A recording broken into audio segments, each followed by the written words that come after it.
व्यक्ति आकर बैठ जाए ना तो ये नजरें ढूंढती रहती हैं, किसी को खोजती रहती हैं। जिनकी नजरों में है श्याम प्यारे, वो तो रहते हैं जग से न्यारे। जिनकी नजरों में है श्याम प्यारे, वो तो रहते हैं जग से न्यारे। जिनकी नजरों में मोहन समाए, वो नजर फिर तरसती नहीं है। ये तो प्रेम की बात है उद्धव। क्या बताएं, ये तो प्रेम की बात है। और प्रेम की बात तो प्रेमी ही समझ सकता है, खग जाने खग ही की भाषा। हाँ, कोई प्रेमी ही जानता है मेरी माँ। उद्धव जैसे ज्ञानी प्रेमी बनकर गए हैं। ज्ञान ईश्वर को पसंद इतना नहीं है जितना प्रेम पसंद है। राम ही केवल प्रेम प्यारा।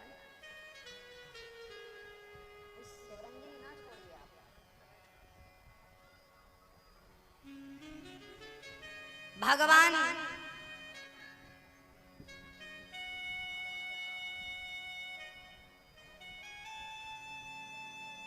विदुर जी के घर जाकर के छिलकों का भोग लगा करके आज सिद्ध करते हैं कि मैं केवल प्रेम का भूखा। जब भगवान लीला समाप्त करके गए तब उद्धव जी से भगवान ने कहा, मेरे विदुर जी को मैं याद कर रहा हूँ, मेरे विदुर जी से कहना कि मैंने उन्हें याद किया है। जब भगवान धराधाम को छोड़कर चले गए तो भगवान ने विदुर जी को याद किया। ये बात जब विदुर जी को पता चली तो विदुर जी रोने लगे, कृष्ण ने मुझे याद किया है। कहा कि कौन सा ज्ञान दिया है? उद्धव जी बताओ। उद्धव जी बोले, मैं नहीं कह सकता, मैत्रेय जी कहेंगे। हरिद्वार चले गए और मैत्रेय जी के चरणों में बैठ करके विदुर जी ने प्रश्न करना शुरू कर दिया। हे प्रभु, भगवान अवतार क्यों लेते हैं? ईश्वर के अवतार के पीछे हेतु क्या है, उद्देश्य क्या है? कभी वो नरसिंह बनते हैं, कभी वामन बनते हैं, कभी धनवंतरी बनते हैं, कभी कच्छप बनते हैं। क्यों? बोले कारण। कैसे अवतार हुआ? आइए जरा हम सृष्टि का वर्णन प्रेम पूर्वक विस्तार से सुनते हैं। इस संसार में जब कुछ नहीं था तब बताओ क्या था? सृष्टि करूंगा यदेतच्च यो वशिष्येत सोऽस्म्यहम् कृतेर्थं यत् प्रतीयेत न प्रतीयेत चात्मनि तद्विद्यादात्मनो मायां यथा भासो यथा तमः। भगवान कहते हैं, ब्रह्मा जी अहंकार मत करना। अच्छा, अहंकार कब होता? मैया जी, भैया जी, अहंकार कब होता है? अहंकार तब होता है जब हम मान लेते हैं कि हम कर रहे हैं, हम चला रहे हैं। अच्छा, आपका घर परिवार कौन चला रहा है? कौन चला रहा है? मेरी माँ, आप चला रही हो। भैया जी आप बताइए, आपका काम कौन कर रहा है? आपका घर परिवार कौन चला रहा है? ईश्वर। ये बात मानते हो कि नहीं? अब ये हमें बताओ कि आप में से टेंशन, चिंता किस किस को है? जरा हाथ उठाओ। जिनको टेंशन रहती हो, चिंता रहती हो, घर की, परिवार की, काम धाम, बिजनेस, व्यापार, जिसको हो वो हाथ उठा सकता। मैया जी आपको भी है? बढ़िया। अब नहीं, हमने हाथ उठाने को कहा है, बात करने को नहीं कहा है। चलिए, अब मैं आपसे एक प्रश्न कर रहा हूं। आप जरा ये बताइए कि आपको भगवान पर भरोसा है या नहीं? किस किस को भरोसा है ईश्वर पर? वाह, आप सबको है। अब हाथ नीचे। अब अपना मुंह फुलाइए ऐसे, सब लोग अपना मुंह फुलाइए और फिर ठहाका लगाइए। अब ये काम एक समय में करके बताइए। अब ये दोनों काम एक समय में करके बताइए। गाल भी फूल जाए और ठहाका भी लग जाए, क्या संभव है? हाँ नहीं, गाल भी भूल जाए और ठहाका भी लग जाए, ये दोनों काम एक समय में संभव नहीं है। ऐसे ही आप कह रहे हैं कि हमें विश्वास भी पूरा है और दूसरी तरफ कह रहे हैं चिंता भी है। यदि चिंता है तो विश्वास कैसा है, और विश्वास है तो चिंता किस बात की है, ये तो बताओ।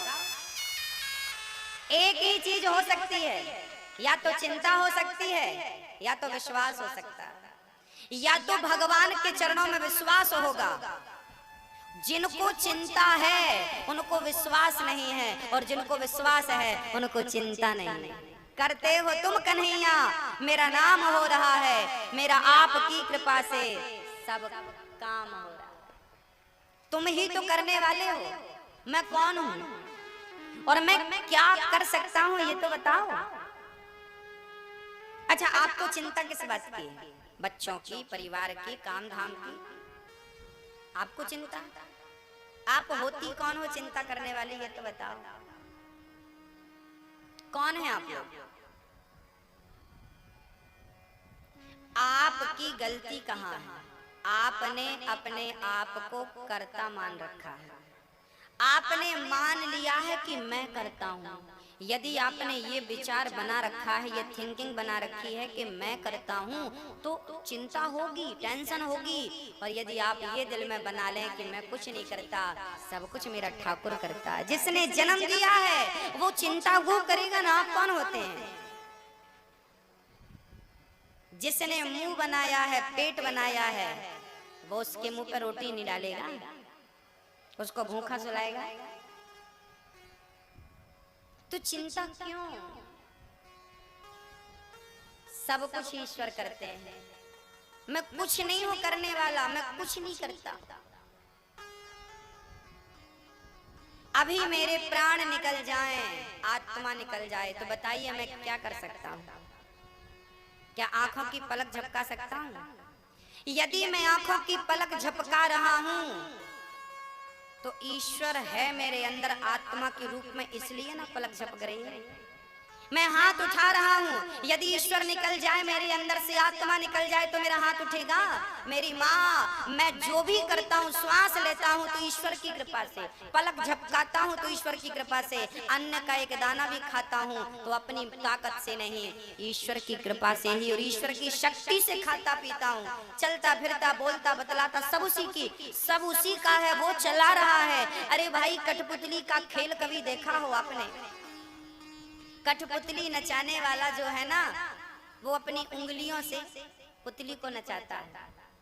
हाँ, रस्सी बंधी रहती उंगलियों में, वो जैसे जैसे चाहता है ना कठपुतली वैसे वैसे नाचती है। सबही नचावत राम गोसाई, हम तो राम की कठपुतली हैं, वो जैसे जैसे नचाता है हमें वैसे वैसे नाचना होता है। याद रखना, ये संसार एक रंगमंच है।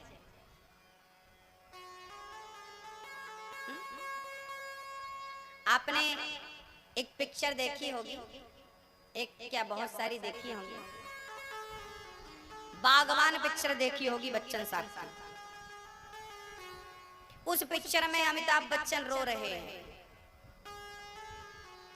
बच्चों ने बांट रखा है, ये पिता उस बच्चे के पक्ष में, ये माँ इस बच्चे के पक्ष में। बच्चन साहब रो रहे हैं अपनी पत्नी के लिए, अपने बच्चे के लिए। अब बताइए, पिक्चर में जो दिख रहा है क्या उनकी रियल जिंदगी में ये है? बताइए। उनकी रियल जिंदगी में एक बेटा है और पिक्चर में दिख रहे हैं 4। पिक्चर में जो पत्नी दिख रही है उनकी रियल पत्नी नहीं है। फिर भी जब पिक्चर देखते हैं तो ऐसा लगता है यही सच है। हाँ, बस यही जिंदगी है। आपको लगता है ये मेरी पत्नी है, ये मेरा बेटा है, ये मेरा परिवार है। याद रखना, आप भी एक रंगमंच में अभिनय कर रहे हैं। ये मेरी पत्नी है, ये मेरा पुत्र है, ये मेरा परिवार है, इन्हीं में हम उलझे हैं। असली माँ बाप, असली जिंदगी तो हमारी कुछ और ही है। असली क्या है? बोले ये पत्नी और ये बेटा, ये सब मेरे नकली हैं। असली कौन है? बोले त्वमेव माता च पिता त्वमेव। असली माता पिता तो भगवान है। माता पिता तुम मेरे, उसे भूल गए और इन्हें याद कर लिया। सच्चाई यही है। आप सभी रंगमंच में केवल अभिनय कर रहे हैं। ये जो आपका बेटा है ना, ये उसी अभिनय का एक अंग है। रियल में ये आपका पुत्र नहीं है। हर जन्म में तुम्हें एक बेटा मिलता है, हर जन्म में बच्चे पैदा होते हैं, हर जन्म में 3 काम होते हैं। पशु हो, पक्षी हो, जीव हो, जंतु हो, सारे लोग खाते हैं। पशु पक्षी खाते हैं तो आप खाते हैं, पशु पक्षी सोते हैं तो आप सोते हैं, पशु पक्षी बच्चे पैदा करते हैं, आप करते हैं। बताइए क्या अंतर है? पशु पक्षी खाते हैं, आप खाते हैं, वो सोते हैं, आप सोते हैं, वो बच्चे पैदा करते हैं, आप बच्चे पैदा करते हैं। फर्क केवल इतना है कि पशु पक्षी यहाँ बैठकर कथा नहीं सुन सकते, पशु पक्षी तपस्या करके अपना कल्याण नहीं कर सकते, पशु पक्षी नाम जप करके अपना कल्याण नहीं कर सकते। ये काम केवल मनुष्य कर सकता है। और मनुष्य होकर भी तुम सत्य के मार्ग पर ना चले, भगवत भजन ना करे, ना किए, तो पशुओं में और आप में, हम में अंतर क्या रह जाएगा? खाना पीना सोना सब जानते हैं, आप जानते हैं, वो जानते हैं। ये शरीर भोग के लिए नहीं, ये शरीर योग के लिए मिला। ये शक्ति किसी का गला दबाने के लिए नहीं, बल्कि ये शक्ति तुम्हें किसी माँ के, किसी बहन के, किसी वृद्ध के चरण दबा करके उसकी सेवा करने के लिए शक्ति परमात्मा ने दी। बुद्धिमान हो तो अपनी बुद्धि का उपयोग ऐसे मत करना कि उसके जेब का रुपया मेरे जेब में कैसे आए, बल्कि अपनी बुद्धि से ये करना कि उसके होठों पे मुस्कान मैं कैसे दे दूं, किसी रोते को मैं कैसे हंसा दूं। बुद्धिमान है तो अपनी बुद्धि से किसी को हंसाइए, किसी को खुश करिए, किसी रोते को हंसाइए। हाँ भक्तों, भगवान नारायण ने ब्रह्मा को उपदेश दिया, करता आप नहीं, ईश्वर। समझ मत लेना। एक सेठ जी थे, उन्होंने एक छोटी सी फैक्ट्री डाली। बड़ा नुकसान हुआ। जितना फैक्ट्री में लगाया उतना नुकसान हो गया। अब साल भर फैक्ट्री जैसे तैसे चली, ऐसी स्थिति, 1 रुपए का प्रॉफिट नहीं हुआ। साल बीत गया, मजदूरों को भी जेब से देना पड़ा। अब मालिक ने सोचा कि इस फैक्ट्री को मैं बंद कर देता हूँ, तो अभी गुरु के पास चला गया। गुरु जी, मैं फैक्ट्री खोला था पर बड़ा नुकसान हुआ, मैं बंद करने जा रहा हूँ। गुरु जी ने कहा कि एक काम कर ले, फैक्ट्री बंद करने के पहले मेरी एक बात सुन लो और समझ लो। हाँ गुरु जी बताइए क्या समझना है। तब गुरु जी ने कहा कि सुनिए, आप इस फैक्ट्री के अंदर एक राम जी का मंदिर बनवा दीजिए और उस मंदिर में राम जी के चरणों में फाइल रख दीजिए और कह दीजिए कि राम जी, इस फैक्ट्री के मालिक आप हैं, हम तो कर्मचारी हैं। शिष्य ने वही किया, एक बढ़िया मंदिर बनवाया और पूरी फाइल राम जी के चरणों में रख दी। रोज लोग आते तो हाजिरी वहां पर लगाते, मंदिर में जाते तो हाजिरी लगाते। पूरा मैनेजर साहब पूरा हिसाब किताब राम को पढ़ करके सुनाते। आज फैक्ट्री में इतना माल आया, इतना प्रॉफिट हुआ, इतना माल गया, इतना नुकसान हुआ, पूरा पढ़ करके राम जी को सुनाते। किसी ने कहा भाई साहब ये सब क्या हो रहा है? बोले जब से मैंने राम को मालिक बनाया, मेरी एक फैक्ट्री से 10 फैक्ट्रियां हो गई, और जब तक मैं मालिक बना रहा तो वो भी डूबने की स्थिति में थी। मालिक बनेंगे तो नुकसान होगा। मालिक आप मत बनिए, मालिक अपने राम को बना दीजिए। करते हो तुम कन्हैया, मेरा नाम हो रहा, सब तुम करते हो, मैं कुछ नहीं हूँ, मैं शून्य हूँ, मेरी कोई ताकत नहीं, मेरी कोई हैसियत नहीं, मेरी कोई औकात नहीं है प्रभु। मैं जीरो हूँ, शून्य हूँ, तिनका हूँ। मैं कौन हूँ? मैं किस बात का गुरूर करूं, किस बात का घमंड करूं, किस बात का दर्प करूं, किस बात का अहंकार करूं? क्या है मेरे पास बताइए? लोग अहंकार करते हैं, मुझे बड़ी हंसी आती है। किस बात का तुम अहंकार कर रहे हो? किस बात की अकड़ है ये तो बताओ, किस चीज की अकड़ है? ये जो शरीर है ना, ये भी आपका नहीं है, किराए से मिला है। ये भी आपको छोड़ना पड़ेगा। ये भी तुम अपने आप शमशान नहीं पहुंच सकते, लोग उठा कर ले जाएंगे। ब्रह्मा जी ने मनु शत्रुपा को जन्म दिया। मनु शत्रुपा के बाद भगवान बाराह प्रकट हुए, पृथ्वी की स्थापना करी और मनु जी महाराज की 3 संतान हुई, 3 बेटियां और 2 बेटे। आकुति, देवहूति, प्रसूति। आकुति का विवाह रुचि प्रजापति से हुआ, देवहूति का विवाह कर्दम जी से हुआ और प्रसूति का विवाह दक्ष प्रजापति से हुआ। परीक्षित ने कहा कि कपिल भगवान देवहूति के पुत्र थे, जरा हमें उनका विस्तार से वर्णन सुनाइए। माँ देवहूति के पति कर्दम, जिनकी 9 बेटियां हुई। 9 बेटियों में सबसे बड़ी, 9 बेटियों में एक अनसुईया, अरुंधति, ये सारी पुत्रियां हुई जिनकी बड़ी अद्भुत चर्चा है। कला, अनसुईया, श्रद्धा, हविर्भूगति, 9 पुत्र ब्रह्मा के मानस पुत्रों से विवाह किया। कर्दम जी अपनी पत्नी से बोले, देवी मैंने बेटियों को आपने जन्म दिया, मैंने शादी विवाह करके ऋण से उऋण हो गया, अब मैं जा रहा हूँ जंगल की ओर। देवहूति बोली, बेटी तो पराया धन होती है, आप हमें एक पुत्र दे दीजिए तो हम उसके पास रहेंगे। कर्दम जी रुक गए और देवहूति माँ के गर्भ से एक सुंदर सा पुत्र हुआ। उस पुत्र का लालन पालन माँ देवहूति ने किया। कर्दम जी जंगल चले गए। आज कर्दम जी, देवहूति कपिल भगवान के सामने हाथ जोड़कर बैठी हैं। निर्विणाम नितराम भूमन सदिन्द्रिय तर्षणात् येन संभाव्यमानेन प्रपन्नान्धं तमः प्रभु। श्री माँ देवहूति ने कहा, प्रभु मेरी इंद्रियां मुझे परेशान कर रही हैं, क्या बताऊं, मैं बड़ी दुखी हूं। मेरा मन संतुष्ट नहीं हुआ, ना तो पिता मिला तो मुझे मनु जैसा राजा पति मिला, तो कर्दम जैसा पुत्र मिला, तो आप जैसा, फिर भी मन मेरा असंतुष्ट है, क्या करूं। मुझे भगवत प्राप्ति कैसे हो, मुझे परमात्मा की प्राप्ति का मार्ग बता दीजिए। अब कपिल भगवान ने कहा, माँ आपने बड़ा उत्तम प्रश्न किया। मन के दुख का कारण, हमारे दुख का कारण केवल हमारा मन है। हमारे मन की अनंत इच्छाएं हमारे दुख का कारण मन है, और हमारे सुख का कारण क्या है? बोले सुख का कारण भी मन ही है। मन एव मनुष्याणाम बंधनम मोक्ष कारणम। याद रखना मेरी माँ, मेरे भाई, मन ही बंधन है और मन ही मोक्ष है।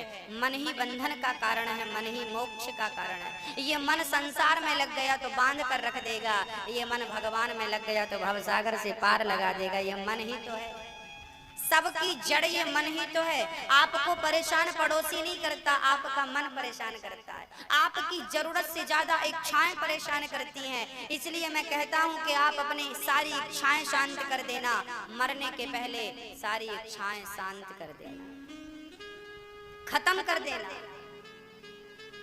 इच्छाएं। देखिए जरूरत होनी चाहिए, रोटी कपड़ा मकान हमारी जरूरत है। जरूरतें तो फकीरों की भी पूरी हो जाती हैं, और इच्छाएं तो बड़े बड़े राजा महाराजाओं की भी पूरी नहीं होती। इच्छाओं के गुलाम मत बनना, इच्छाओं के अधीन मत बनना, इच्छाएं कभी पूरी नहीं होंगी।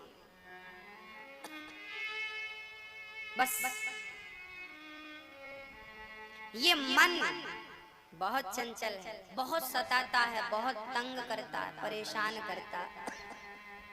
क्या बताएं, मन की गति है अटपटी, झटपट लखे न कोई। मन के जब खटपट मिटे तो झटपट दर्शन हो। मन के हारे हार है, मन के जीते जीत, मन ही मिलावत राम से, मन ही करत फजीत। ये मन बहुत दुष्ट है और ये मन बहुत अच्छा है। अच्छा कैसे? एक लोहे का टुकड़ा पानी में डालो तो क्या होता है? डूब जाता है। पर वही लोहे का टुकड़ा यदि जहाज में, नाव में लगा दिया जाए, ठोक दिया जाए, तो क्या वो लोहा डूबता है? अच्छा, लोहे की कुर्सी बनाकर नाव के ऊपर रख दिया जाए और उसके ऊपर बैठ जाए तो क्या डूबेगी? नहीं ना।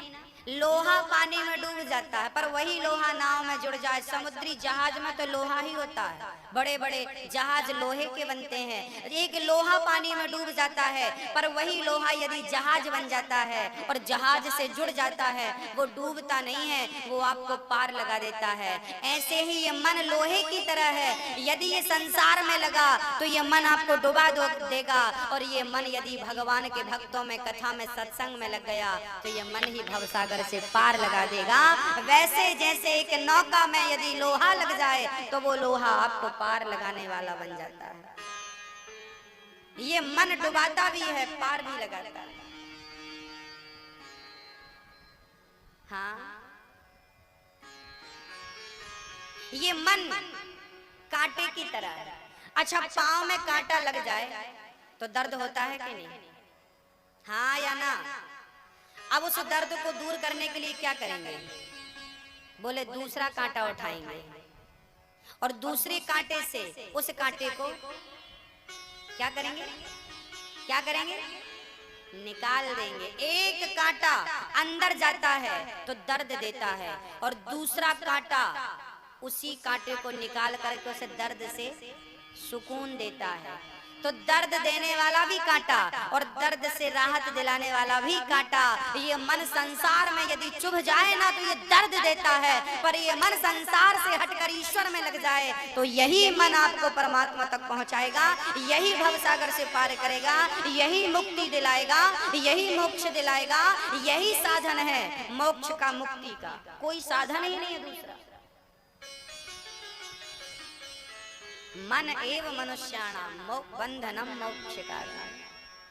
माँ देवहूति ने, संतन कपिल भगवान ने कहा, तितिक्षवः कारुणिकाः सुहृदः सर्वदेहिनां अजात शत्रवः शांता साधवः साधुभूषणः।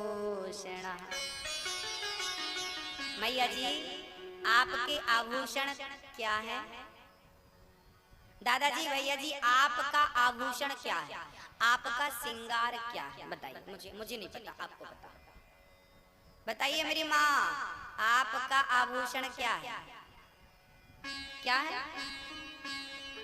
गुरुजी, मंगलसूत्र, चूड़ी, बाजूबंद, हार, करधन, मेहंदी, ये हमारा आभूषण श्रृंगार है। भैया जी, आपका श्रृंगार क्या है? पैंट शर्ट पहन लिया, बढ़िया जैकेट पहन ली, बढ़िया पगड़ी लगा ली,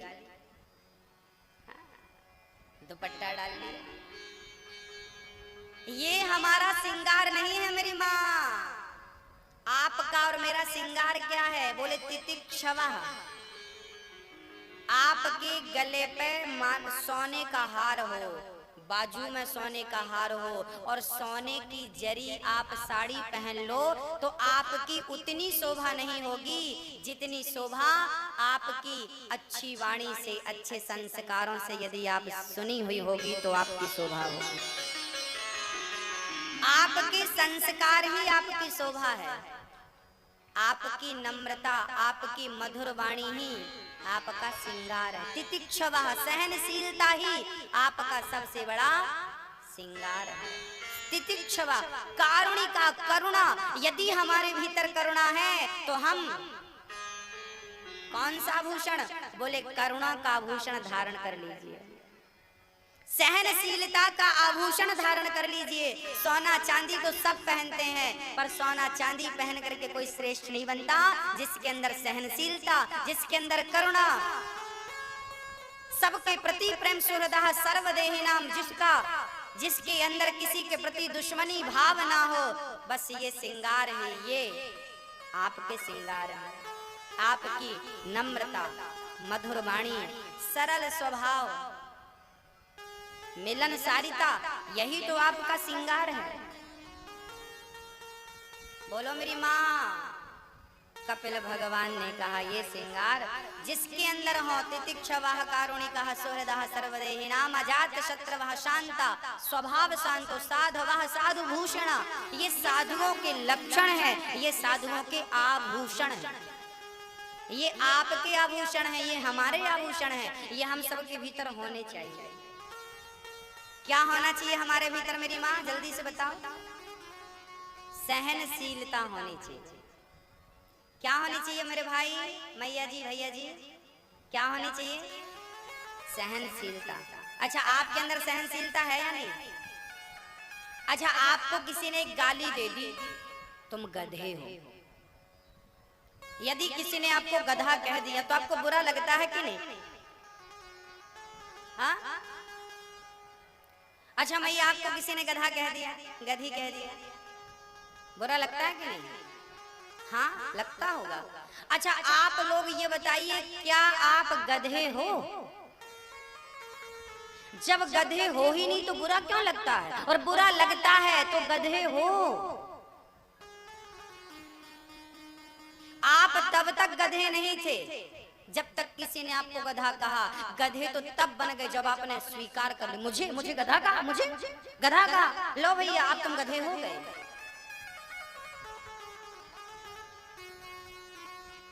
क्यों स्वीकार क्यों किया?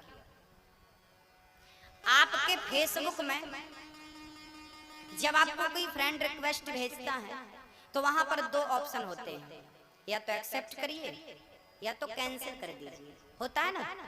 हाँ या ना? सबको पता है, हाँ या ना? बोलो मेरी माँ। आप नहीं चलाती हो ना फेसबुक, कोई बात नहीं।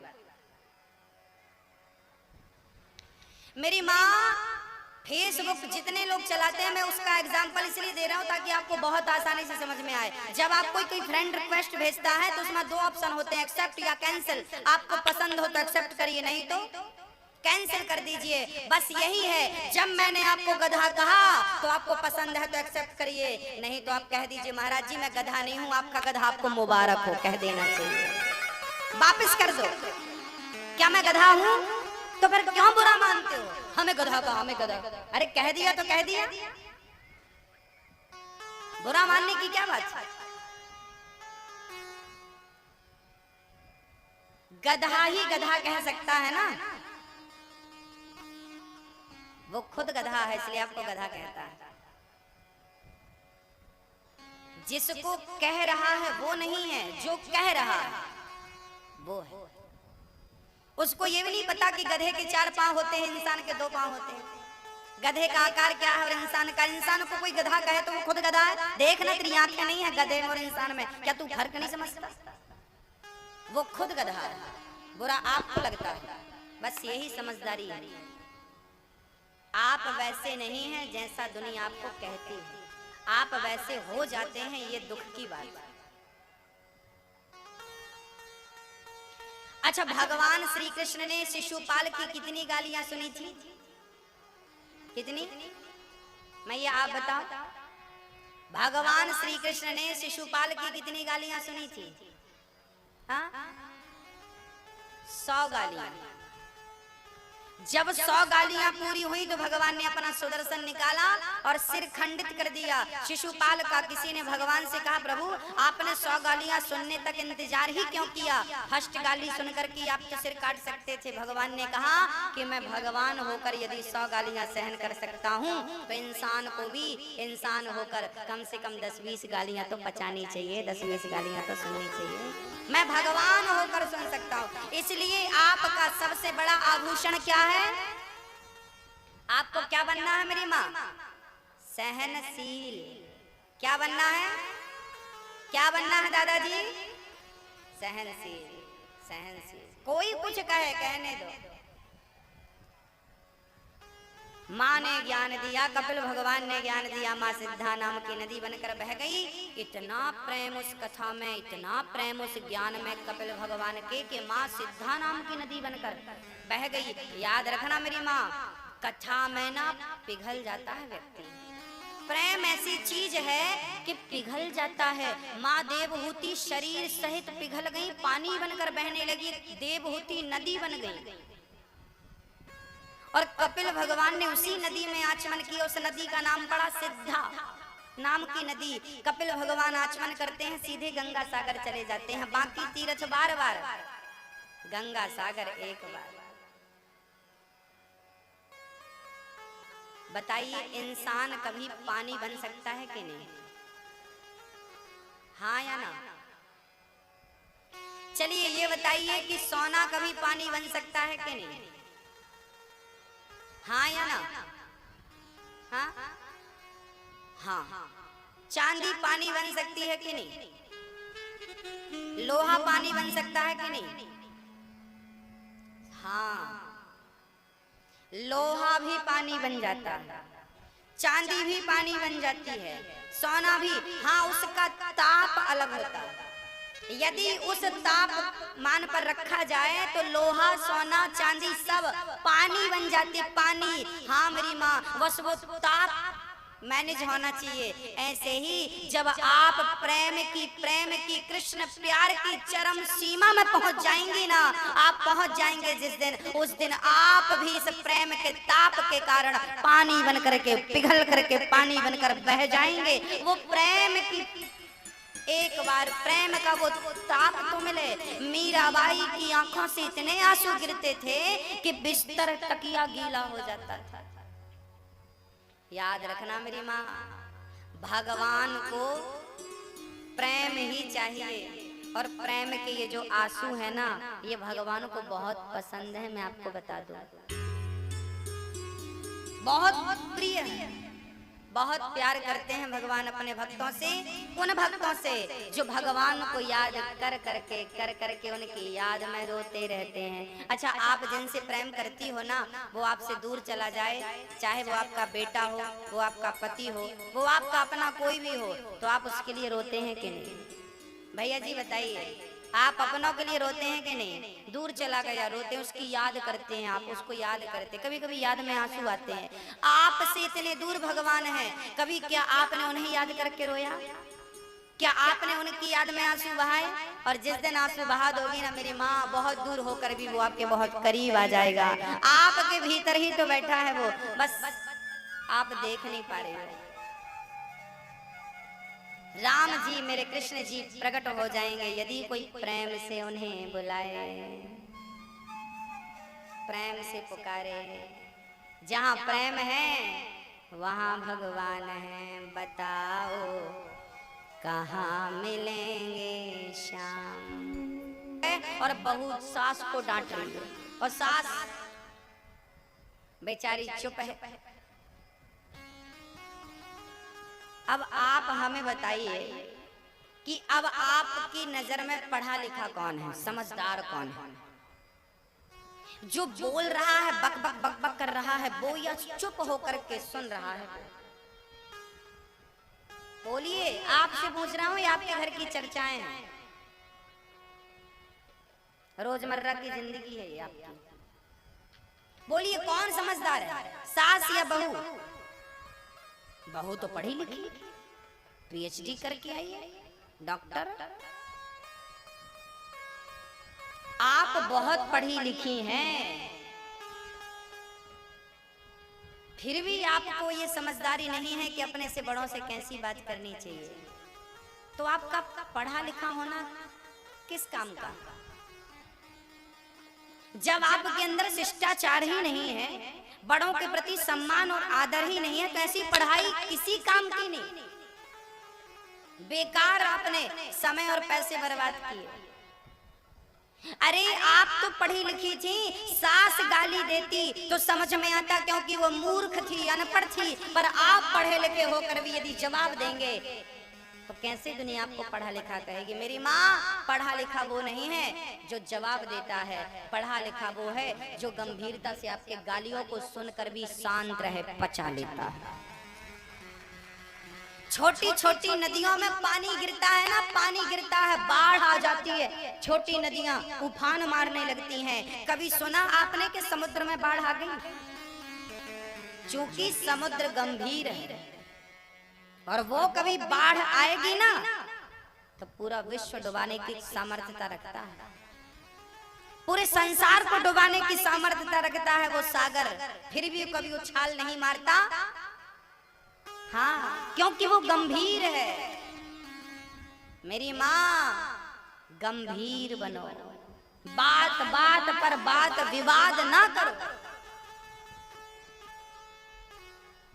जमाना देखता है आपको। अपने अपने घर की बातों को अपने घर पे ही रखो, पड़ोसियों को मत बताओ। ये कोई बांटने वाले नहीं है। ये दुनिया का दस्तूर कैसा है, ये दुनिया का रिवाज कैसा है, मैं आपको कहता हूं। जब आप कभी अपना दुख बताते हैं ना दुनिया वालों को, तो ये दुनिया वाले ना सुनते हैं आपका दुख। आप रो रो करके बताएंगे तो वो रो रो करके सुनते हैं। ये दुनिया आपका दुख रो रो करके सुनती है और आपके जाने के बाद हंस हंस करके आपका दुख दुनिया को बताती है। अपने अपने घरन का दुख ना कहियो रोई, सुन इठले हैं लोग सब बांट न ले हैं कोई। अपने घर की बात अपने घर पे रखो, किसी से कहने की जरूरत नहीं है कि मेरी सास ऐसी है, मेरे बहू ऐसी। थोड़ी सहनशीलता बढ़ाइए।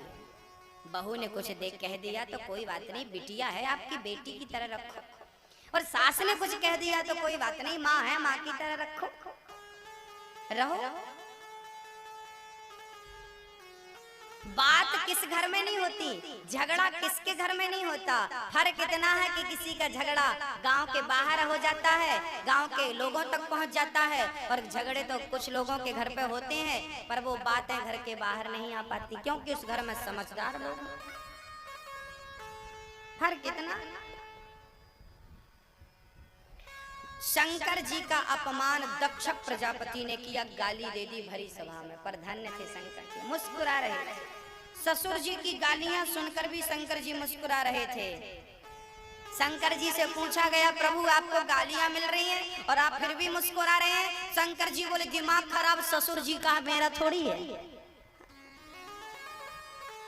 जो गालियां हमें दे रहा है तो दिमाग खराब किसका है, गाली देने वाले का या गाली सुनने वाले का? बोलो। तो दिमाग खराब देने वाले का है तो सुनने वाला क्यों अपना टेंशन पाले? तुम देते रहो, ये तुम्हारे संस्कार है।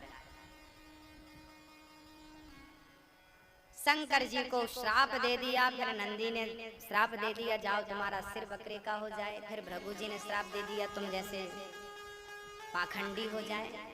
ये बात विवाद बढ़ता गया। शंकर जी बोले कोई मतलब नहीं। शंकर जी चुपचाप उठ करके चल पड़े। दक्ष प्रजापति ने बाद में यज्ञ किया। उस यज्ञ में माता सती आई, जलकर भस्म हो गई, और शंकर जी वीरभद्र को भेज के दक्ष का यज्ञ विध्वंस करते हैं। बकरे का सिर लगाकर बाद में जीवित किया गया। हाँ, यहाँ पर मैं एक बात कहना चाहूंगा। आजकल के नौजवान दोस्त भाई मेरे, ये हमारे ग्रंथों को पढ़ते नहीं। किसको? ग्रंथों को, वेदों को, पुराणों को, गीता को नहीं पढ़ते आप जवान भाई बहन। आपको लगता है ये बकवास है। भारत के लोगों ने हमारे ग्रंथों को बकवास कहा, इसलिए भारत आज टेक्नोलॉजी में आगे नहीं है।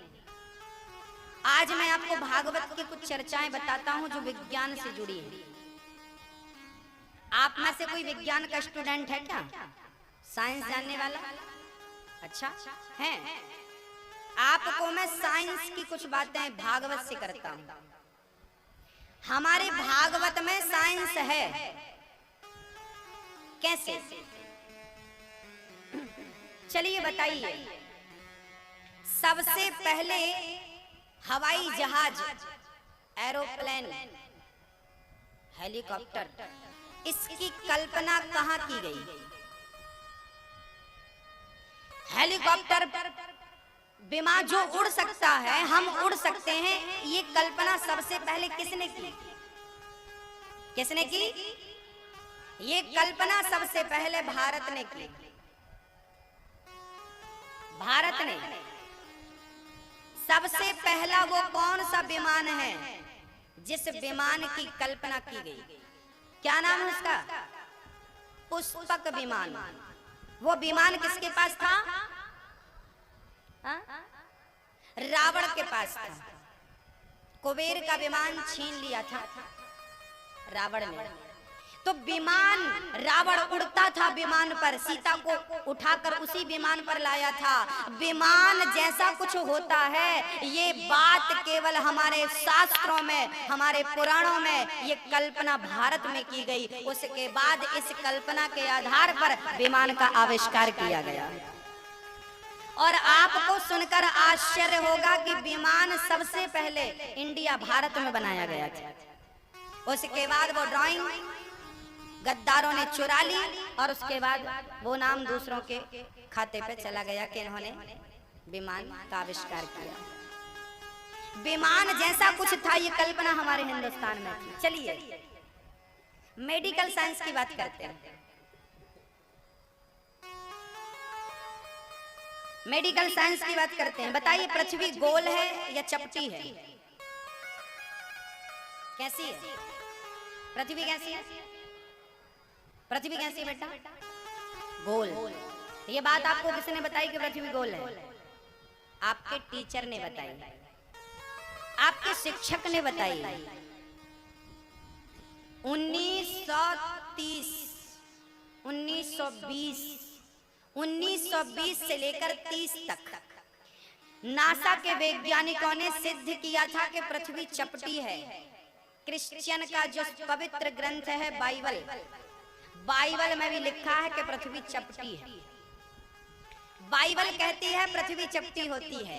1920 में जब सैटेलाइट नहीं छोड़ी गई थी किसी देश के द्वारा, तब विज्ञान ने भी माना था पृथ्वी चपटी है। उसके बाद जब पहली सैटेलाइट छोड़ी गई और उसके बाद ऊपर से देखा गया तो पता चला कि पृथ्वी चपटी नहीं, पृथ्वी गोल है। विज्ञान को 1940 में पता चला कि पृथ्वी चपटी है और हमारे ग्रंथों ने हजारों साल पहले कह दिया था पृथ्वी गोल है। विज्ञान को अभी पता चला कि पृथ्वी गोल है, हमारे शास्त्रों ने पहले ही बता दिया था कि पृथ्वी।